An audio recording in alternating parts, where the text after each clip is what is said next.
this episode of Hey Best Friend, we will be talking about the dynamics between mothers, daughters, and their sons. So we definitely wanted to get a few different people's perspectives. So you have me, Hey Jazz, as the person. I do not have children, but I do have a brother and of course a mother. So I'll be able to speak from that perspective. We have Shira on this episode with us. And so she comes from a few different perspectives, so she'll be able to give us some input. And then we also have Miss Rosalind, who is a mother and she has adult children. And then, of course, we have Hey Gal on here. And of course, she's going to give us her perspective. Before So we welcome. get into it, I just want Shira to share her business. Let us know where we can get your candles. While Yes, you are listening, definitely. they smell amazing. So go ahead and share that information for everyone else. Yes. Okay. So my business is called Prissy Home Essentials, where I sell 100% soy candles. They're all soy based. And you can find me on Instagram at Prissy Home Essentials. And my website is prissyhomeessentials.com. That's pretty much it. Thank you. Yes, definitely go get those because I love candles and I try all of her candles. So support, support. I All have right. bought two of the candles and they smell amazing. They last long also. Yeah. Mm-hmm. Thank you. Yes. All right, Miss Evans, tell us a little bit about yourself. My name is Rosalind and I am originally from Illinois. I have four children, um, three girls and one son. Okay, okay. Best friend. Well, everybody knows this is Hey Gal. I Yeah. appreciate you all for coming and being our guests for episode 1 of season 2. I think Yes, we're this so is a excited. wonderful topic, and Hmm. I'm gonna be a listener on this one. I'm gonna let y'all know now. I'm gonna be a listener. I have small children. I'm a mother, so I'm here to gain perspectives. A lot of the times when you get into being a parent, you're figuring it out as you're going. So I think that it'll definitely be an eye opener for me and some things I could take back in how I raise my children moving forward. Absolutely, absolutely. So let's get into some things. If you guys follow us at Hey Best Friend on Instagram, then you'll be able to see the video that we posted, and we actually posed a few questions. So definitely be sure to check out the post, give us your opinion, some feedback on the episode. We would love to hear it. Some things that you guys may want to ask us as questions, maybe we can get in there and go back and forth with you guys.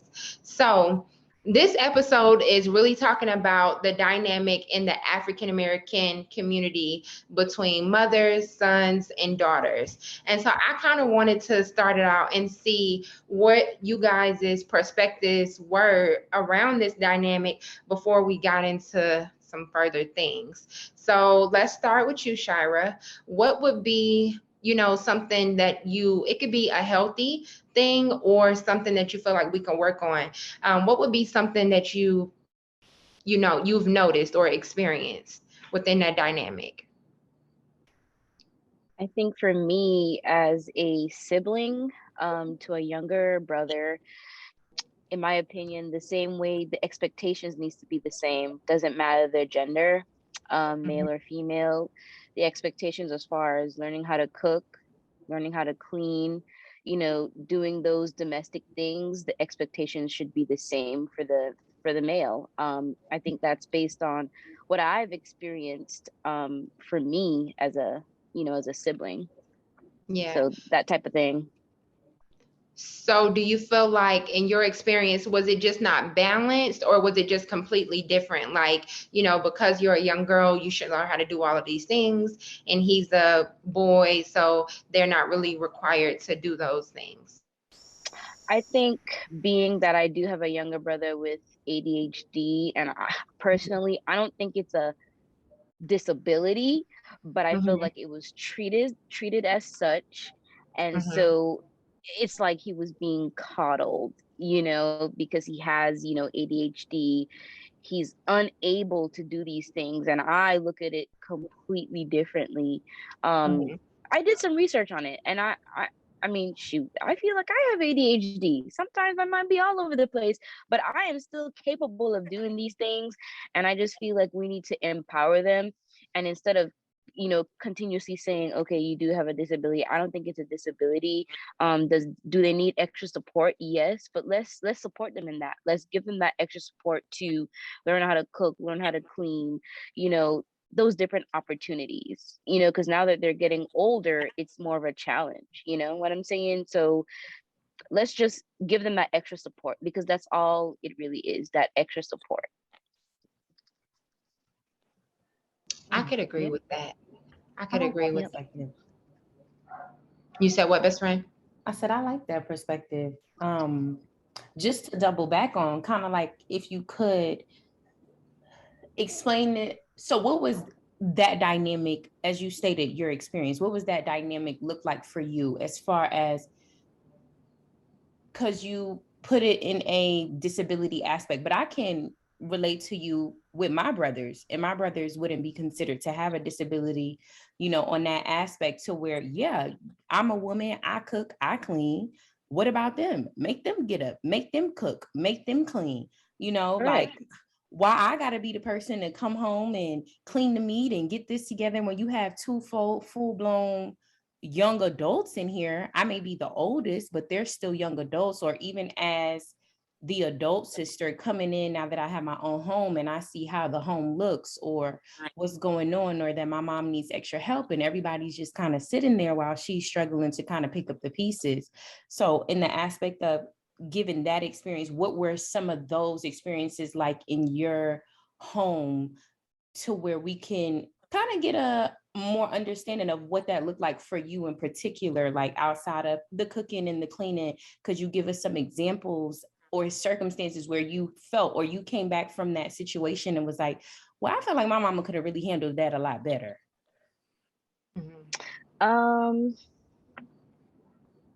Shoot, I'll just say right now, because now he's 18 right now, and I just moved back home. It's gonna be about 9 months. I just moved back home, so just looking at the dynamic, she's finally giving him the opportunity to actually wash those dishes. And so basically he doesn't finish anything, right? Now she doesn't double back. She just goes and finishes what he does. And I'm like, no, you need to let him finish it. You need to speak up and say, well, no, finish it. She just, she whines about it, but then she just does it anyway. And I don't think that's fair, because he's going to continuously do that. He knows that she's going to clean up after him. So he just like, shoot, if I don't feel like cleaning that pot, I'm just going to leave it there. I know mom's got it. You know what I'm saying? That I feel like it's the follow-up, right? So we just had this conversation, and we just came back from a family get together in the Virgin Islands, and we just had this talk. It's about the follow-up. Don't just whine about it, but take some action. Okay, you didn't finish the dishes, I'm taking away this PlayStation. If you want to be in this house, you got to do chores. It's just that, and you just need to finish it. Do things with pride. Yeah, that responsibility and doing things with pride. I mean, she would just, let him get away with it, and I just have to speak up about it, because I could be doing 1,000,001 things, and then she'll still turn around and ask me for help because she feels like he's not capable of doing it. I said, well, did you ask him? Because I just came home from work and I'm tired. So to now turn around and deal with all these other requests, I just feel like he's there. He's young. He's a millennial. He can do all this other computer stuff that she's asking me about. Give him the opportunity to do that. I just feel like my name is always constantly called for things where I feel like there's definitely opportunity for him to do that. And do you feel like that because you're the girl and he's the boy? Do you think it's that dynamic, or do you think it's because on the perspective of being a mother, I could say, well, I know I can depend on this child, and on this child, I don't really too much know. Do you think that is specifically because it's the dynamic between the mother and the daughter, and the way she relies on the daughter, and the fact that she may not rely on the son in that same fashion? I can agree with that. I feel like, she feels that she can rely on me a little bit more, that, that we have a really good relationship, that mother-daughter relationship. So she does feel like she can rely on me more. She does feel that I'm, more responsible. But instead of dwindling, that behavior, there's opportunity to foster that growth right there. Mhm. That's the perfect opportunity to tap into Right. that growth. Mm-hmm. I I agree. just think it's that, I agree. As a mother of four, my oldest child is my daughter, one of my daughters, and I tend to rely on her a little bit more than my other children. And it's, every child is different. Some, far as strength wise, when, if you're calling on them for certain things, and the relationships are different.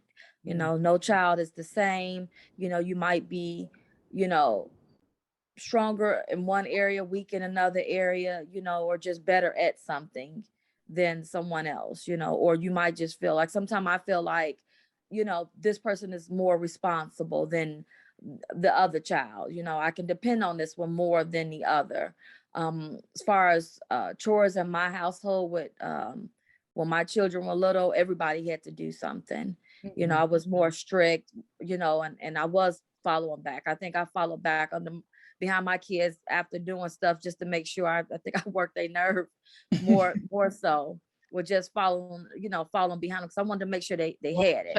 You Damn know, sure. um, just make sure they had it. I would have I was the parent with the white, fresh white sock. Oh, did you clean the baseboards? Oh, it's clean. Let me see if it's clean. Okay, the white sock is clean, so the baseboards is clean. That's fine. Everybody get up. If it was yard work, dynamics. The girls was, oh, bee bugs. I can't. Do this. I attempted for them to get out and do it, whether they fussed or not. I'll have them out there for a little bit, but then I would say, okay, you know what? Well, since you don't want to be out here doing yard work, you go in the house and you do this while we do that. But I would still follow up, it's no break, oh, just because you in the AC, my oldest daughter, she, it's hot, I can't do this, the bug. She was the one who just couldn't do the outside.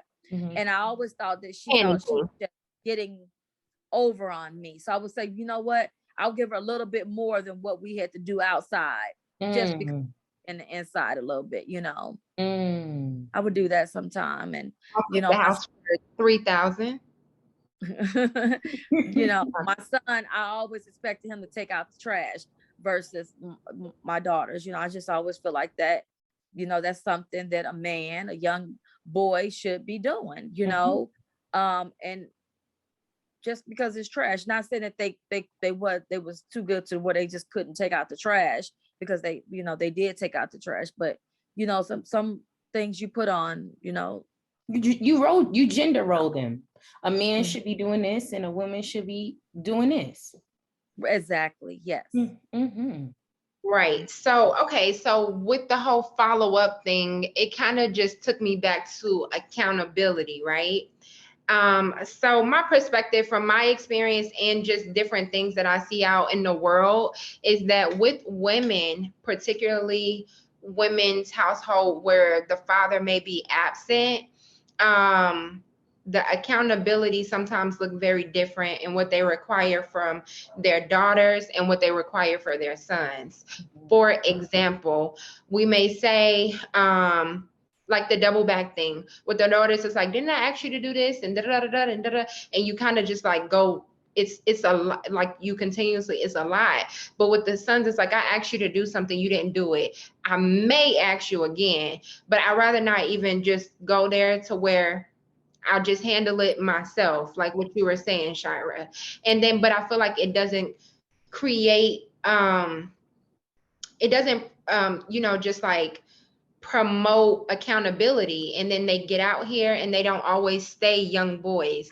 They become men. And now we have men that are not able to be accountable, not only to themselves, but also, their work, their hobbies, their families. It's just something that it trickles down in so many other ways. And I feel like, you know, as Black women that date and, you know, have these different experiences with men, we see this reflection in our men. You know what I mean? It's like, but this is what your parents or parent promoted in you. And I just feel like it's like this cycle of really not being like the household not being balanced.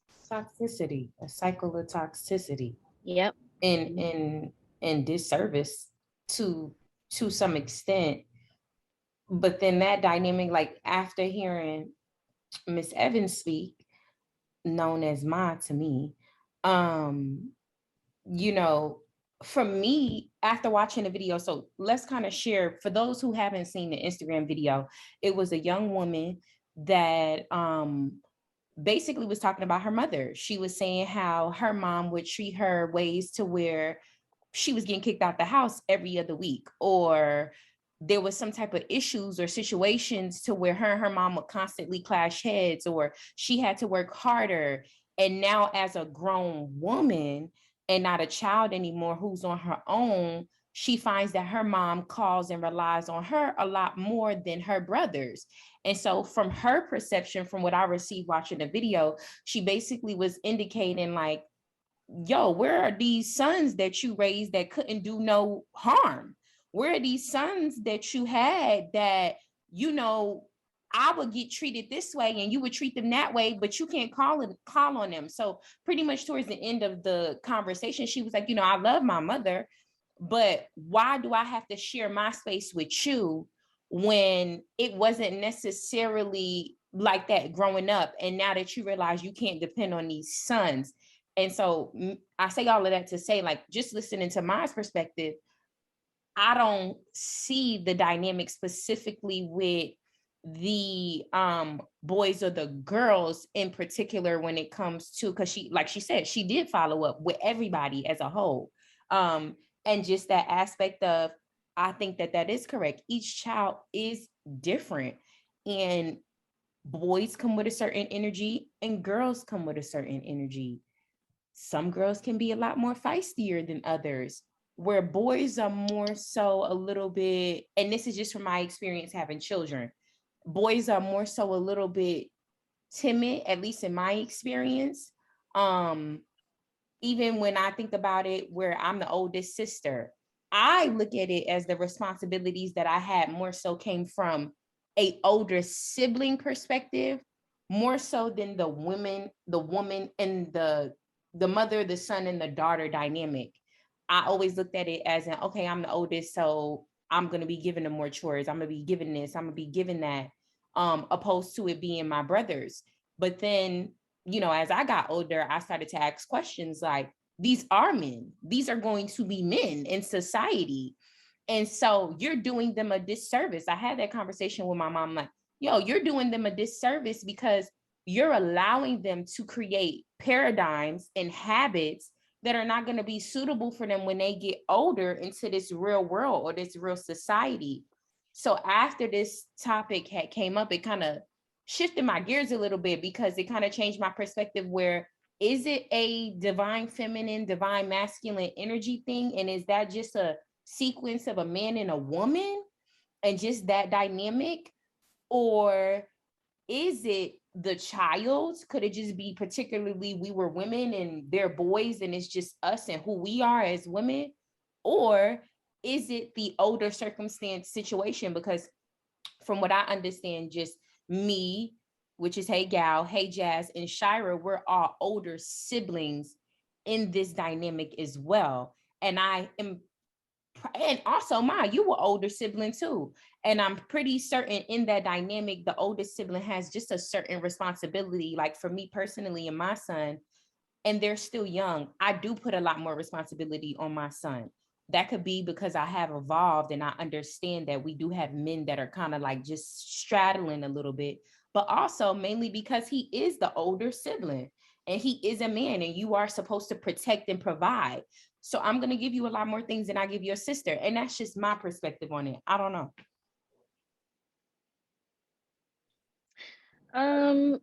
Yes, but I also feel that, for example, with the like taking out the trash, a woman should be able to do that too. I'm just saying we should be able to do both. Um, Mhm. I because for me personally, I want to be able to do the same things that my brother can do, because at the end of the day, if something were to happen, um, I need to be able to jump in and tap in and do that too. Mhm. So I feel like learning both sides, there's pros to that. Um, that's just my experience, and I guess it comes from me, being an only child for 10 years. I was doing everything. I was an only child for 10 years. My brother and I are 10 years apart. Um, so I just feel that there's opportunity to do both. But also too, I feel like we should always be in a space of opportunity for learning. And that's kind of where I was coming from. Okay, I always think of this as an opportunity. Okay, I'm not here. She would literally call me on the phone. I would be at work and she would call me and ask me about this when my brother is just, in the room playing his game or something. I'm just thinking like, okay, this is a perfect opportunity for him to tap in and kind of, use his brain a little bit aside from playing this video game, tap in and figure this out. That's just where I'm coming from. I always look at things as a learning opportunity. Mm-hmm. Can I Yeah. say something?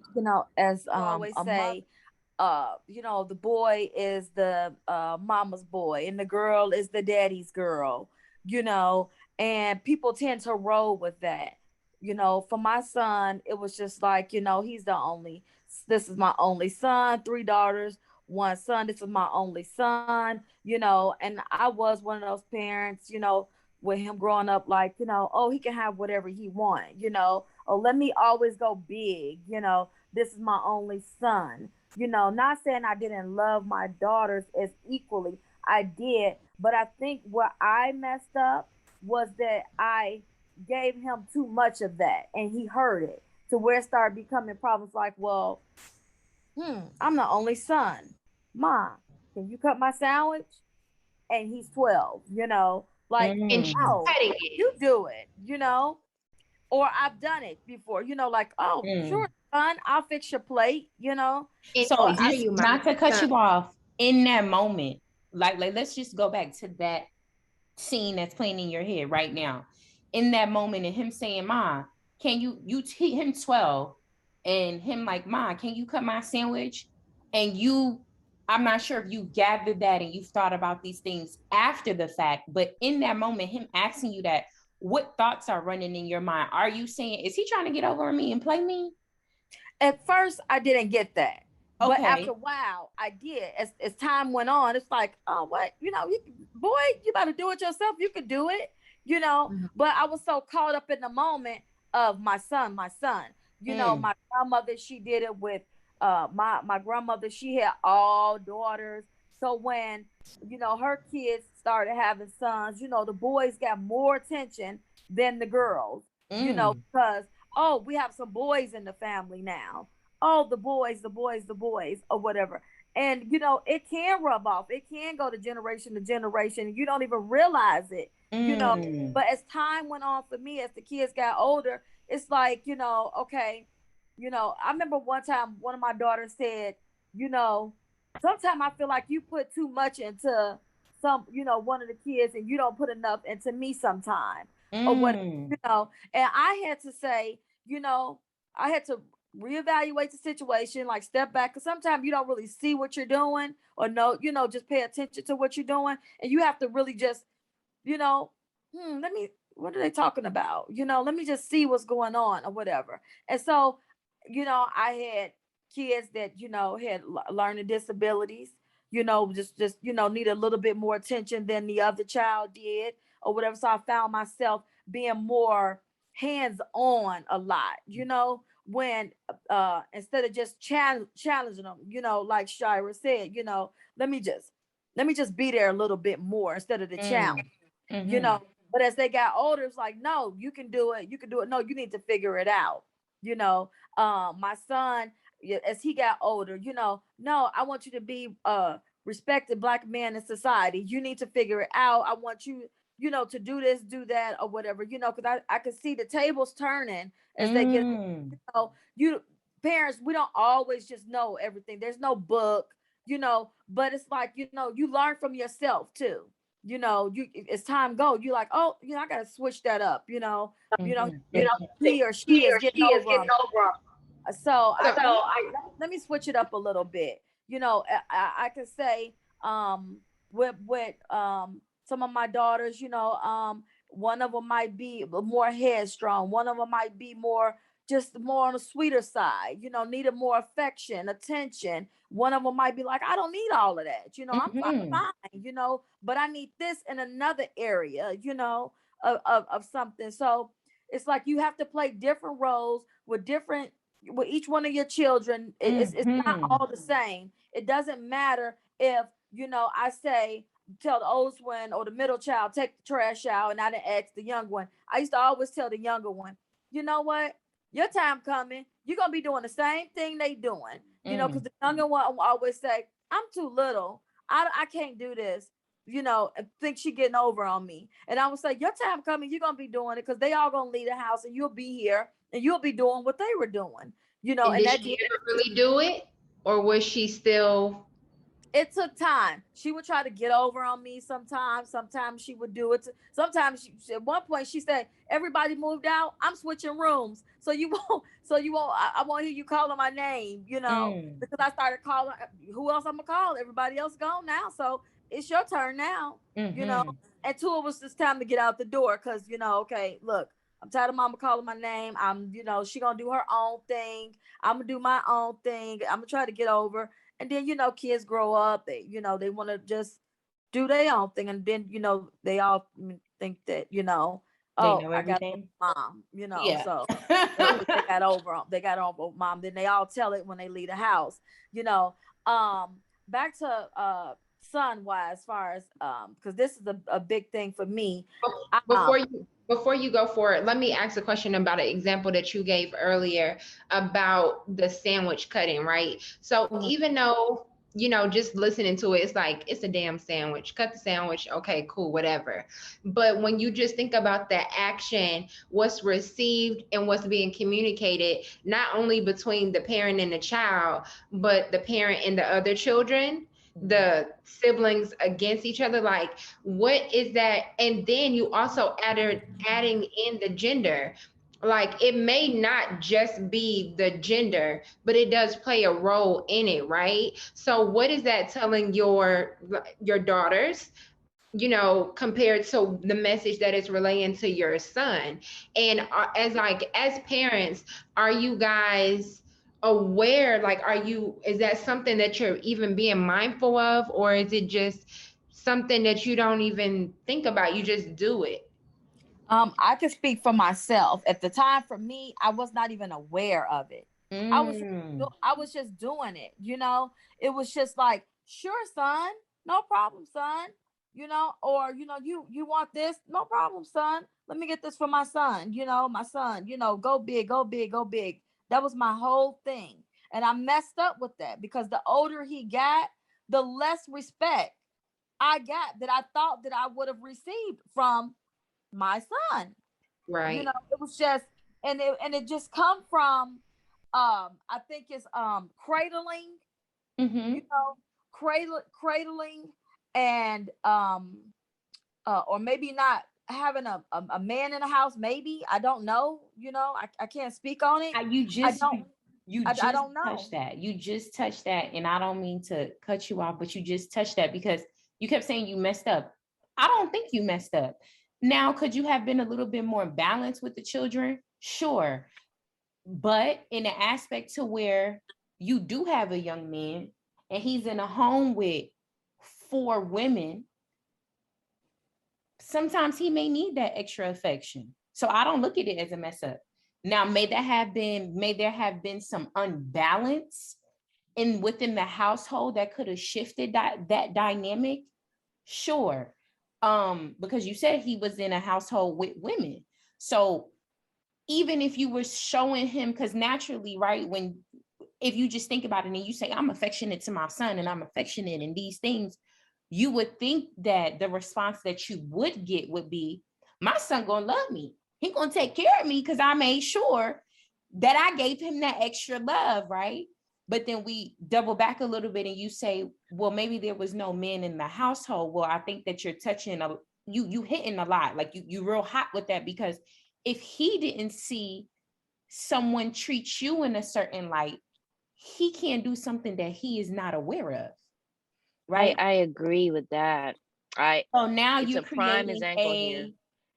dynamic of, now you're putting an expectation on him that he just does not know. He just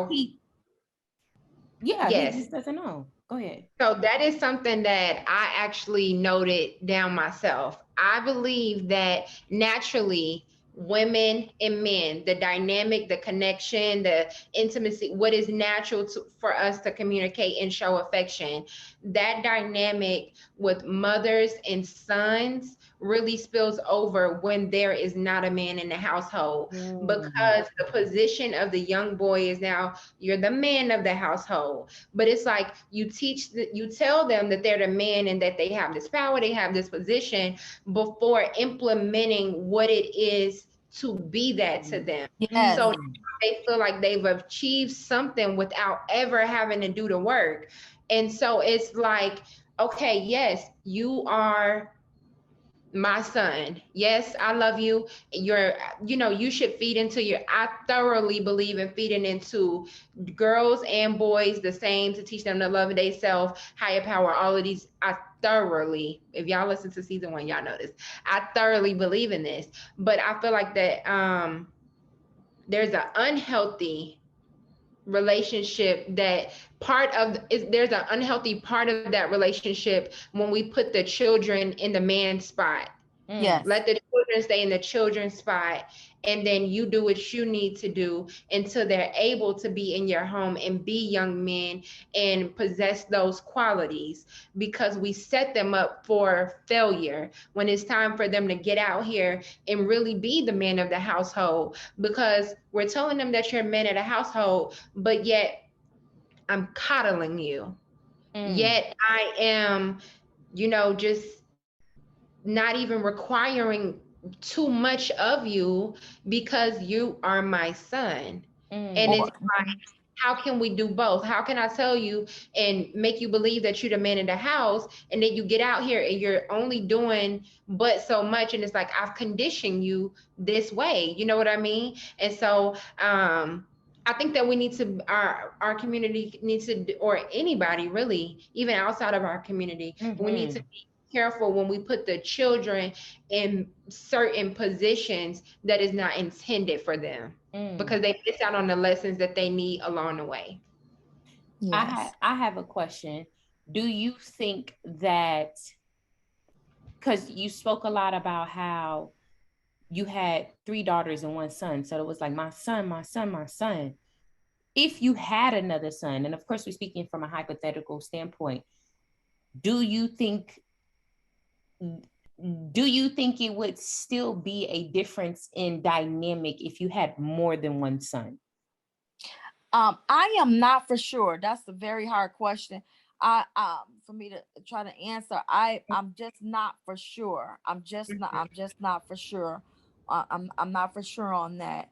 But I will say this, Jasmine just made a great point about putting a young man in a young boy in a man's place. And while I'm sitting here listening, what's going through my mind is, dang, you know how many times women say, a mother say, you the man of this house. Check on your sisters, check on your brothers, make sure the door is locked. Go down there and make sure the door is locked. You the man of the house. No matter what you need to do, because I did it with my son. I was always like, you the man of the house.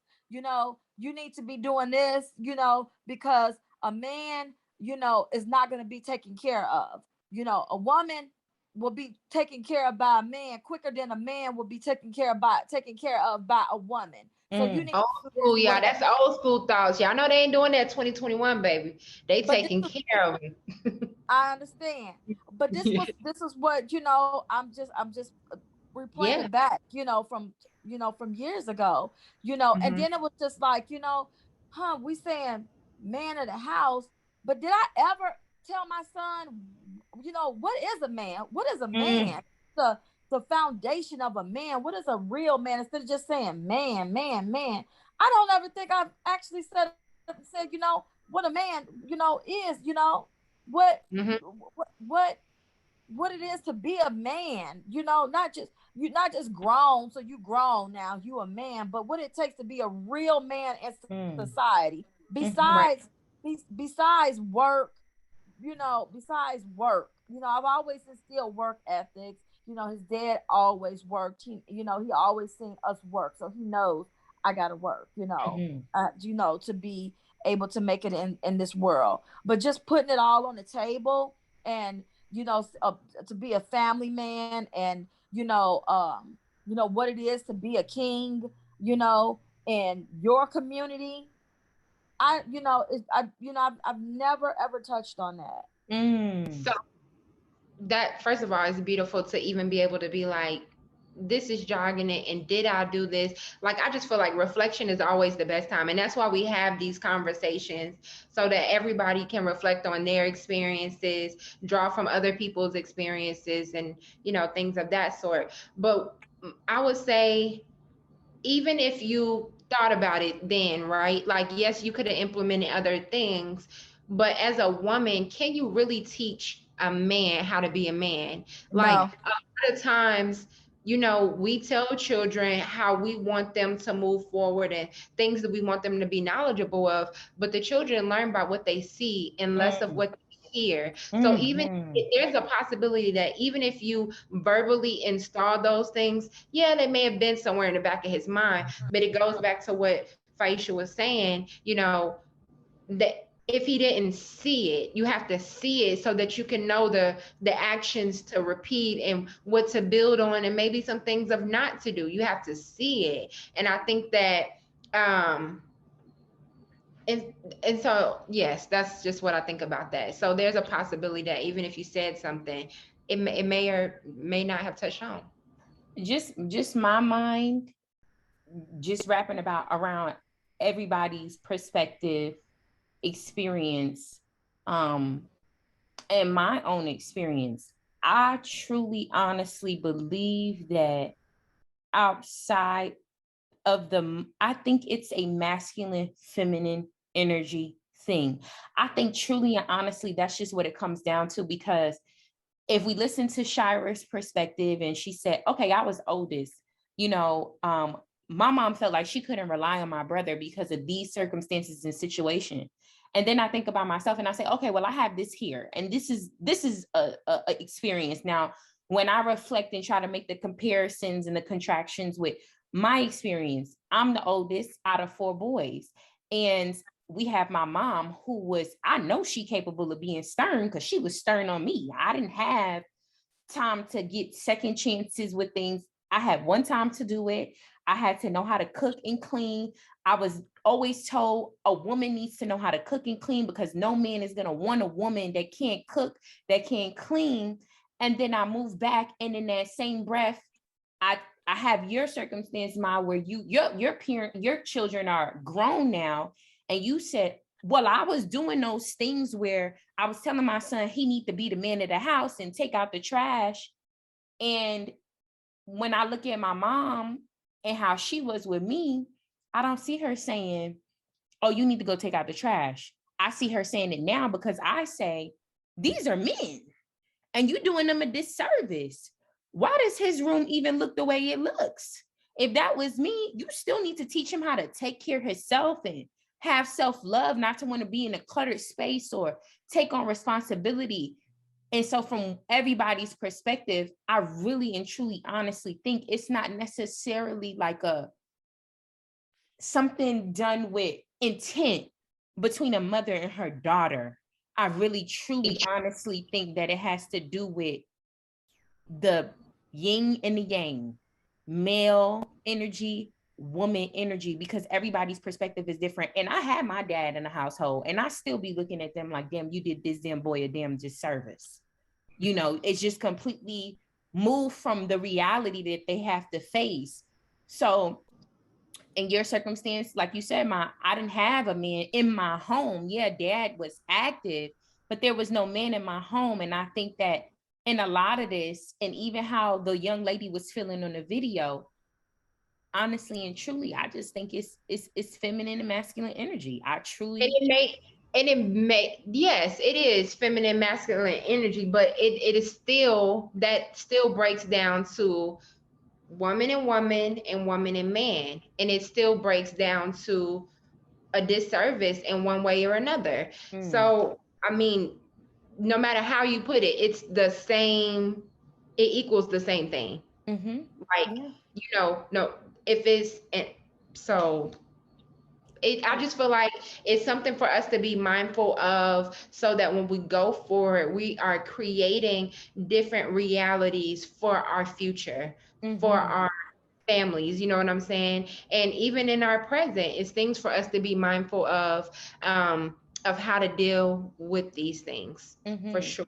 One thing that we didn't touch on that I do want to touch on, especially with having everybody on the line, we didn't talk about the aspect of the mother and her conversations that she has with her daughter sexually, and the expectation that she expects from her daughters on how to carry themselves sexually, especially entering this world, whether they've had that conversation or not. I know some women may not have had that conversation with their mother. And then in some aspects where we see this a lot, right? Where the mom is not as pressured or upset about her son and his sexuality, or not even necessarily sexuality or who he chooses to be with, but more so his how progressive he is in his sexuality and his partners and being intimate, or having a self-respect, like, oh, well, you should choose this type of woman because you are this king. You shouldn't be with no woman who gonna be willing to get down on her knees and do what she gonna do and just get you butt ass naked. I mean, just be honest.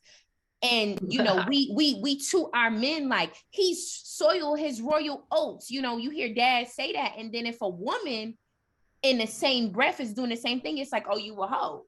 You shouldn't be doing that because you're a woman and you should keep yourself together. And I think that is a big dynamic, and it starts in the home, in the household as well. Even if we look at, from just experiences that I've seen personally, even if we look at mothers who have sons and it's just the mother and the son, you're not having that conversation with him about how he should be a little bit reserved of who he chooses to share himself with, like you do with your daughter.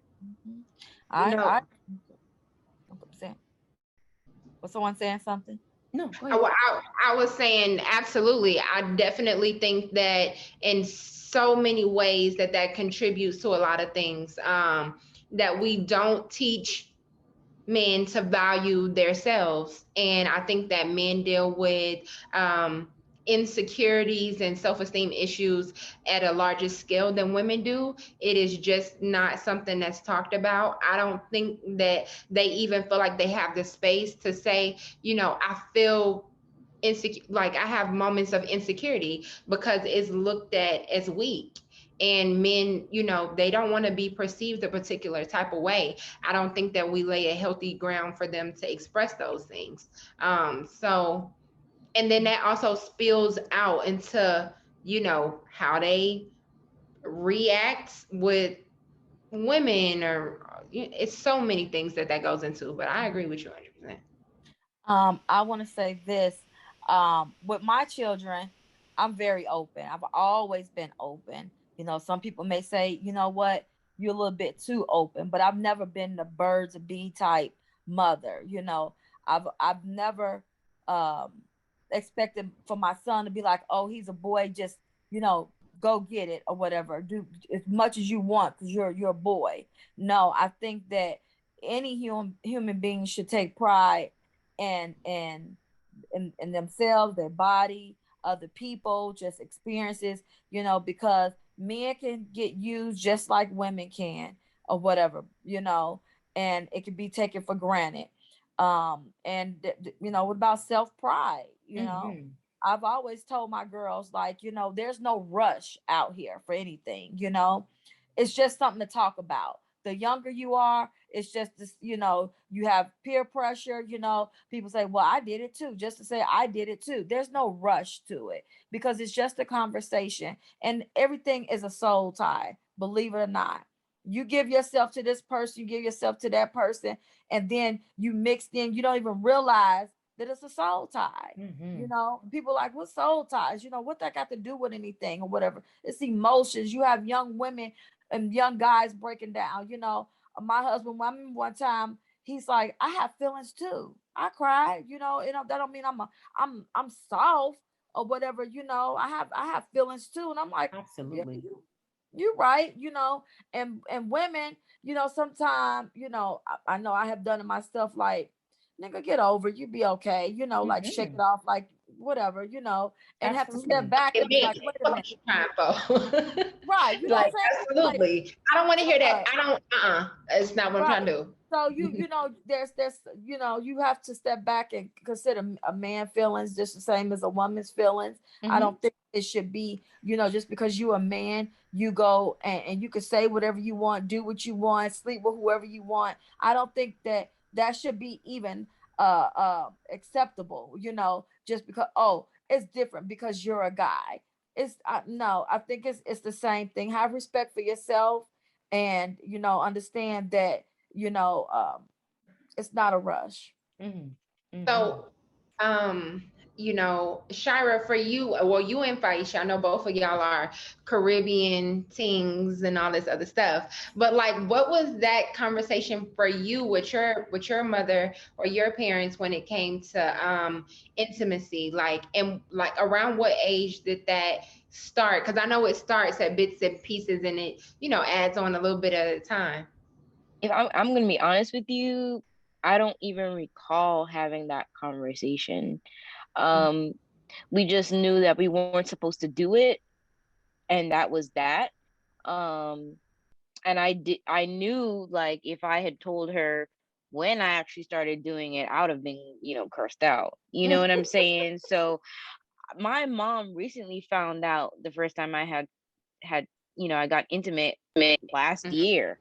She didn't even knew that, it happened at that time. And because I feel like in the Caribbean, they set the dynamic. If you do this, you're gonna get a whooping, that kind of thing. So why would I know, my mom said that we can talk about anything. I can talk to my mom about anything under the sun, but that I left out. I never, nope, I did not talk to her about it, because knowing my mom and knowing how raw she is, and I'm completely the opposite of my mom. I'm very sensitive, and she's very raw. So to have that conversation, no, I left that out. I completely avoided it, dodged it, everything. I just never had that conversation. As for on my father's side now, I can tell you this. It was definitely frowned upon. Even having like a little boyfriend or anything, it was frowned upon.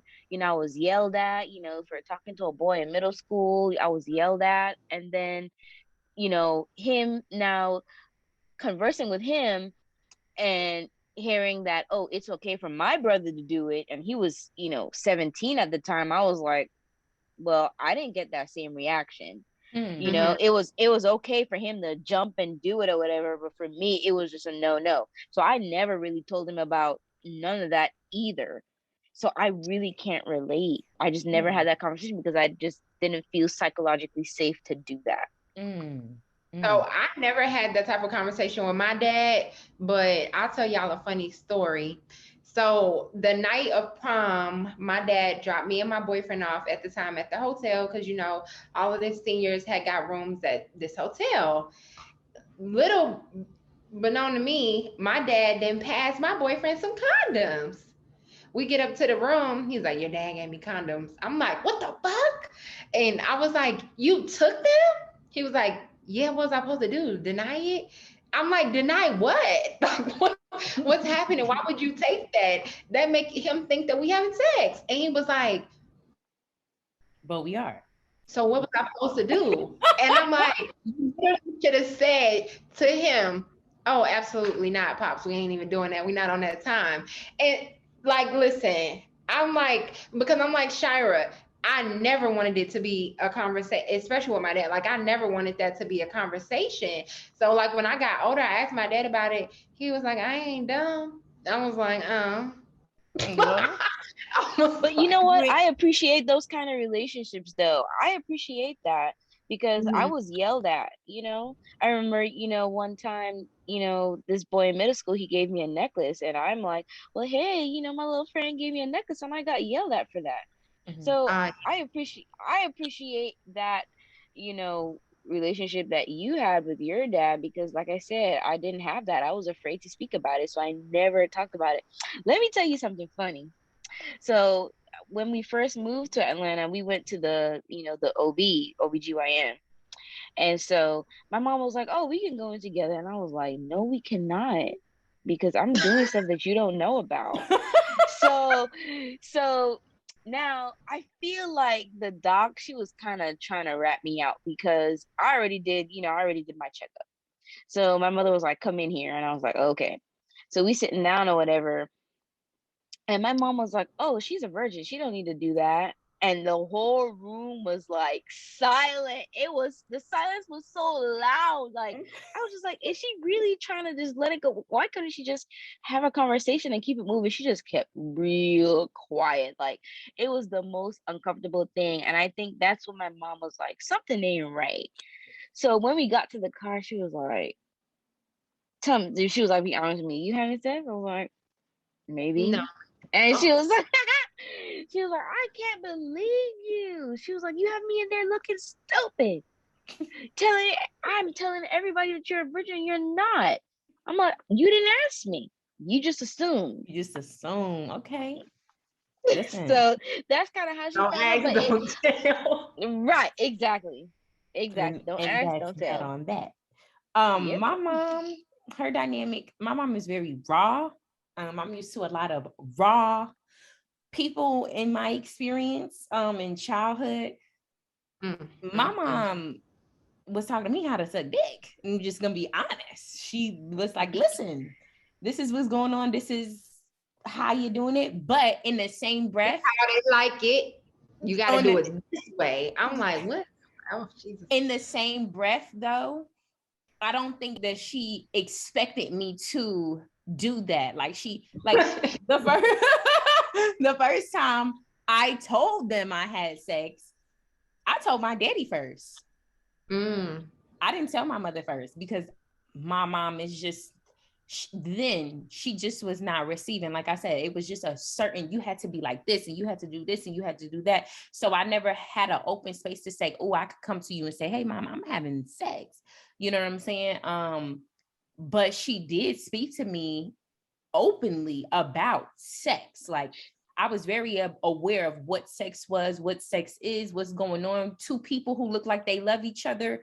This is what's going on. That was very much so very obvious in my house. Like, not saying my parents was perverted, but they definitely were very affectionate, which in a way was beneficial for me because I can now be in a marriage and say, okay, well, this is what affection, it may not be 100% of what it should be, but this is somewhat of what it should look like. And it's healthy for the children as well, because like we go back to the conversation with Ma and her son, and she's like, you know, like I told her, you can't expect him to give you something that he's never seen. But for my brothers, I'm not really too sure. I think they're very open with them too. One of my brothers are a part of the LBGT community. I can't get in the dynamics of everything else in between, but I know he feels comfortable speaking to me about it. I don't know if he still feels comfortable speaking to my mom about it. He also, from what I've perceived, he says also that he's more comfortable speaking to my dad about these things than he is my mother. And I've also noticed one thing about my mom is that with my youngest brother, she is a lot more open, like, so you fucking, you know what I'm saying? Where I don't think she was necessarily that way with me. Like, yes, I was aware of this is what occurred, but she definitely wasn't coming to me like, hey girl, you fucking, I think that's right. Your brother is also very quiet. He's very, so you have to ask him or you ain't gonna know nothing. You ain't gonna know nothing. And he, to be honest with you, he's been conditioned or has had that relationship with them to where if he don't feel like answering, he's not going to answer. Amen to that. And that's just that on that. So for me, because I know we're getting ready to wrap it up soon, but for me, my experience with that, I don't really think my mom ever had sex talks with me, but my mom is also whatever come to her mind is coming through her tongue. So I've always heard her say wild shit, and probably which is why I'm the same way. I'm very, people like, I'm like, girl, yeah. But so I don't think it was ever really discussed. But once I started having sex, I didn't tell her either. My boyfriend told her. I was sitting there looking dumb as stupid as stupid. I was like, why would you say that? That is so dumb. And he was like, well, don't lie. And she looked at me like, are you having sex? And I was like, huh? What? I would have smacked his ass. Bro, I was 38. I would have smacked his ass. How dare you? So why I want to give it the oldest child, when they get start being intimate and they have younger siblings, then they want to start telling them, oh, well, you don't need to be doing this? Because my oldest daughter, when everybody in the house realized that she was having sex or whatever, and everybody in the house, the siblings knew, of course everybody ended up finding out or whatever. It was just more like, now the oldest one wants to tell the next child, oh, well, you don't need to be doing this or whatever. My oldest daughter started pulling up videos, getting books. You don't need to be doing this unless you know about this. You don't need to be doing this or whatever, blah, blah, blah. Because I'll speak for myself. I learned a lot about sex from my friends. And I think that's right. I would have preferred it to come from an adult, to be honest, particularly my mother, like another woman. And when I say sex, in my opinion, it's not to have it or not to have it, or how you put on a condom, but how do you have sex? What am I supposed to be doing? How am I supposed to be doing it? And I know that may sound crazy to people, but it's like, okay, well, I'm feeling like I want to have sex. And so because I'm feeling it, that's what I'm going to do. But I really don't know what I should be possibly allowing. I really don't know what should possibly be off limits, because these different parts of sex are not discussed because it's so, looked down upon, the way Shira was saying. But I feel like, we create, we create a healthier dynamic the more we communicate about things. And of course, depending on the age of your child, the mind of your child, you have to be careful of how you discuss these things. But for me, I feel like I was always a headstrong person. I'd rather somebody say, you don't just sit on the dick. You got to take your time. So you don't die. For me, the delivery is important. How you deliver that message, it will either make it or break. It'll either traumatize me or I'll be thriving. So, it's really about the delivery. And I just felt like, my mom, she's raw. So I knew the delivery may not be how I want it. So I just never said anything. Received. All right. Well, I think the conversation has been beautiful. I think it was a lot of reflection moments for everybody. Faisha, probably some learning spaces, some things for you to be mindful of moving forward. I think it was the same for you. Something to be mindful. It's always good to talk to other women, right? Just to kind of piggyback off each other, share that energy, and be aware of different things. I will say this before we close. With even the dynamic that we are talking about in this conversation, I think that my true understanding of things came when I stopped looking at my mom as just a mother, and more so as a person, as an individual. You know what I'm saying? Because when it's a parent, it's like this everything is supposed to be perfect. Mhm. And so when everything is not perfect, we start to judge. But when we realize that they're people, we're They're more learning. we just connect different. So I would definitely suggest that for everybody. Therapy If you is like a key. moment. Therapy is key. I learned that in therapy. Really like understanding, oh, well, wait a minute. Oh, okay. These are just people. So let's reflect on our takebacks and some of the things that we can take back from this conversation that we had with these beautiful queens, these beautiful women. I think most of all for me, one of the things that I learned in particular, especially from a mother with grown children, is being more selective with my word verbiage. Because I have, even with a man in my home, I have made my son aware, like, you're a man. And not necessarily, I try to refrain from saying the word men because I know the quality that it has, but I don't even want to say I'm guilty of, but I am guilty of making sure that I point out to my son, like, listen, you are a man. You are going to be a man one day. You are a young boy. You need to know how to do this, and this. There is no fear when it comes to these certain things because you're going to be faced with these certain circumstances and adversity.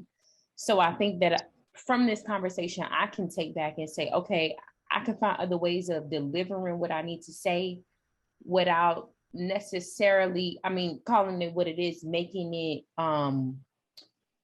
gender specific so much. If that makes sense.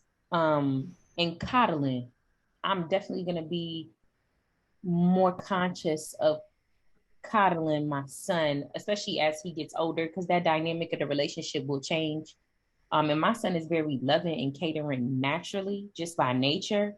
So I can only imagine as he gets older and him being that person, how being my son, I could potentially coddle him more than I coddle my daughter. Just gonna be real with it. I mean, it's a man, it's a boy, I'm a woman. So it's the natural balance of nature. Right.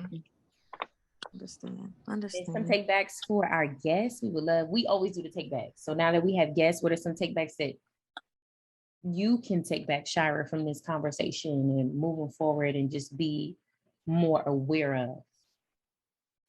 I think for me, going back to what Jasmine says, I feel like I may be a little hard on my mom, when it comes to my brother. And so not just looking at her, not just as a mom, but also as a person.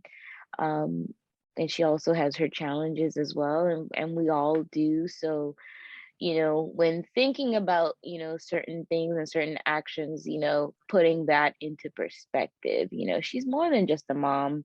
And I can definitely say maybe I'm a little bit tougher. I guess it's just in my nature or whatnot. But yeah, to just think about her more than just a mom, because she's more than just a mom. She's a person, like you said. So taking that with me tonight. Okay. Well, for me, just listening to, younger women perspectives, it just has enlightened me. All my kids are grown at this point. So I just approaching them in different ways. I'm kind of comfortable with the relationship I have with each one of my kids for the most part, as far as communicating. But if times were different, if I was, if my kids were younger, and I knew some of the things that I know now, I would have changed some things. And with my own kids, it's some things that I would share with them, of things that I would suggest that they do a little bit different if they, than what I did, just to change the generational aspects of, a boy, being in a home, having a son, and so forth, Beautiful. You don't want to share your takebacks? Oh, I thought I shared mine a moment ago. Didn't I? No, I Yeah. don't think so. You did? Yes, you did. She did. She did. She was actually one of the first ones. Oh, I thought that that was something else. I thought she was just giving her perspective. Yeah. Well, my take back on this conversation is that, which I guess I've heard it. My take back, wow. Moving Just forward, like when you have children, what will you be mindful of? And what are some of those things that you will be mindful of when you have children, maybe learning from your mom, especially since she said that it is something that may have been generational for her. And you being aware of that of course last season we had the episode of epigenetics, so we know how that works. And if you do have a son and you have a daughter, what are some things that you will go into that experience already initially, especially since your dynamic was just a little bit different? For me, I would say balance, like, yes, there are gender roles. That's natural. Yes, the feminine, masculine energy, like you said, will communicate the way that they will. But for me, I would like to teach both of my children that they're capable of doing anything, whether it's inside the home or out the home. I think that I will definitely try to put the playing field even. You know what I mean? Like, of course, you treat children the way that they need to be. Like Shira said, communication and how she receives things is important. So you kind of garner that based on the child. But I think that I would try to give them all equally the same tools. Okay.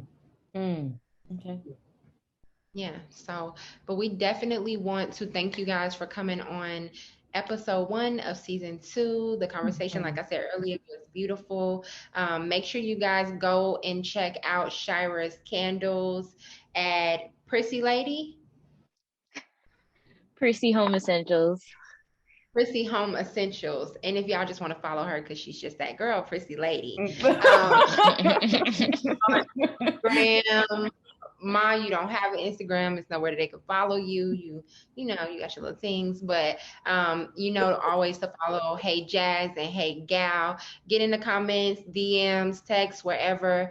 Sometimes this week we are gonna go live and get into some conversation to kind of see what you guys thought about the episode, questions you may have, and some hot topics, because y'all know it's a lot going on. So again, thank you for listening to Hey Best Friend. Thank you for listening. Until next time. Thank you for having me. All right. Good night. Good night. Good night.